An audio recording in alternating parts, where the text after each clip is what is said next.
All right, great day, great day. I trust all is fantastic. Brian Arahan here with just a quick little pro tip with the pro coach, offering a quick little suggestion, pro tip, just a little tweak that we can add to our businesses, our real estate sales businesses that may make all the difference. And we're talking today 4 keys to an effective real estate newsletter, right? Getting your verbiage or out to the masses and making sure that there's something in there as much as possible anyway for everyone, right? When we're talking newsletters, a lot of times, they can be boring, mundane, maybe a little confusion about what to add in, what should I send, what do people want? Am I sending something that's effective for that person or for the masses? And so, one of the things that is very, very important when sending out a newsletter is number one, we want to make sure that it's valuable, right? It's relevant. And so one thing that we do, and by the way, we don't always have the time to personally handwrite, create, grab snippets from here, there, that it's not scalable. So I'm a big fan of employing companies or writers, people who've developed great content that I can literally just copy and paste and add to.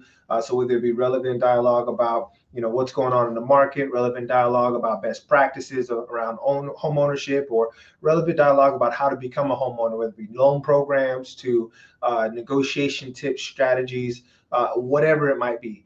So there's a couple good companies that I recommend around this. Number one is Happy Grasshopper.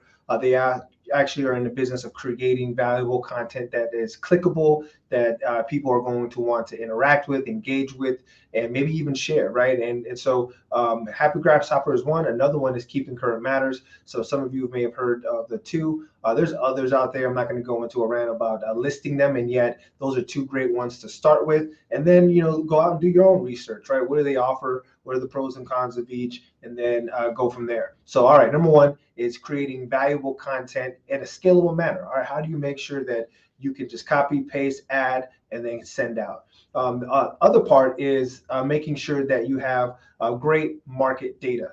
Now, market data is a challenging topic because you may have somebody that subscribes to your newsletter who's focused on one part of town or one county, and you have a bunch of others who aren't focused in another part of town or a county. And so you may have a bunch of different areas or zones and people looking at certain target markets that, they really don't care about one or the other. So how do you make sure that you get as much geographic data, at least in your general market area? So for us here, we're Southern California.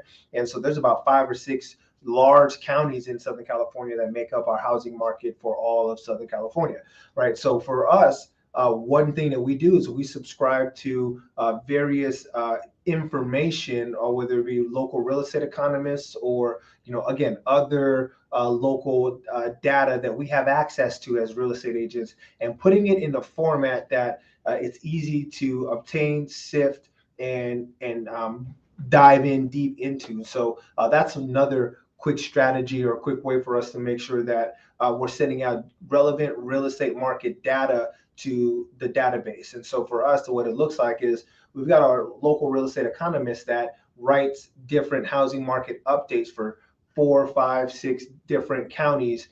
And we just subscribe to them all, and we're able to take those charts, those visuals, the data, right? You're gonna have people who just want to see the data, and they want to know what this city is going for, what this county is doing. And so the beautiful part about how we've created it is that each customer or consumer who gets our newsletter can go in, click in, find their city, and see what the days on market are, average price, all the above within their area of choice. And so if you can replicate that in your area, go for it. Worst case scenario, you may want to just focus on the general what your county is doing. And then should anybody ask or want to get specific, then you can send them specific listing updates, market updates for that specific area should they ask. And maybe one thing you could add is upon request, let us know. Upon request, we can provide specific market data for the areas that you're looking into. That's one thing that you would definitely want to add in there in the event that they cannot dive in and dig in personally themselves. Another great strategy for adding to your newsletter. So number 3 is making sure that you have a call to action. And the call to action is important because there's going to be various use cases of your newsletter, right? Number 1, home search. right? So every newsletter that you have going out, make sure that they can make it right back to your home search tool. Whether you're using, and most websites that you have, and most brokerages should offer an easy to use, highly effective home search site, right? Where people can go in, look up the areas of their choice, price, condo, townhome, single family, detached, attached.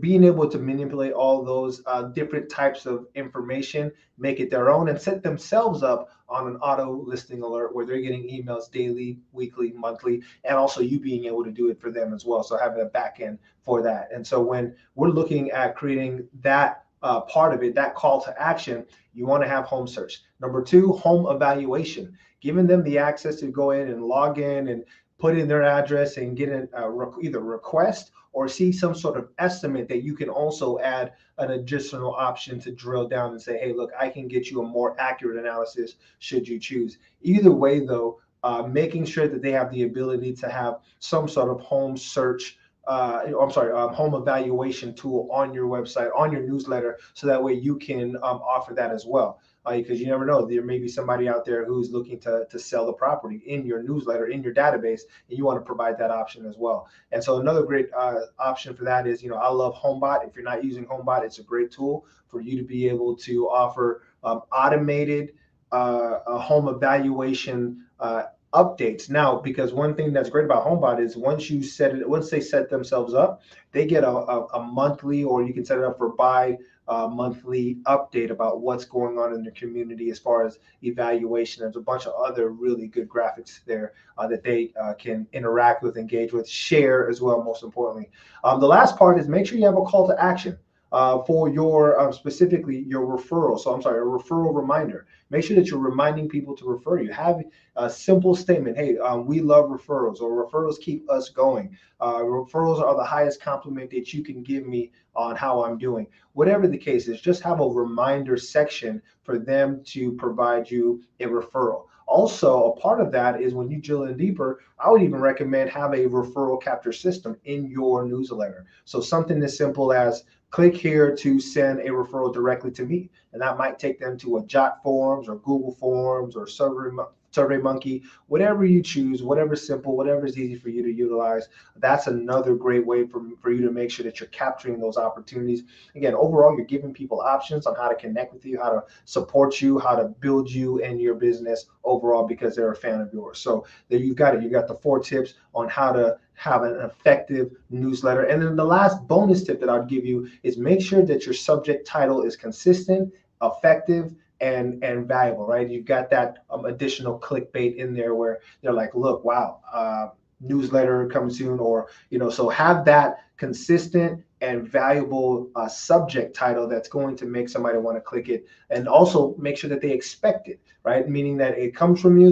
They know exactly what they're going to get, and they know that they're getting value as well. So with that being said, there's no reason why you couldn't get a 25 to 30% open rate on your emails, which in most marketing forums, that's an amazing, outstanding open rate for your emails. That you want to be tracking it, you want to know how you're doing, and test, right? Test the subjects, test the content, and also in the one more bonus tip is have an email marketing system that gives you that data back for you to know, okay, what's your open rate? Who's clicking on what are they engaging in? So that way 100% what you should add, what you should keep, what you should remove in your next newsletter. If people aren't clicking on it, maybe you remove it.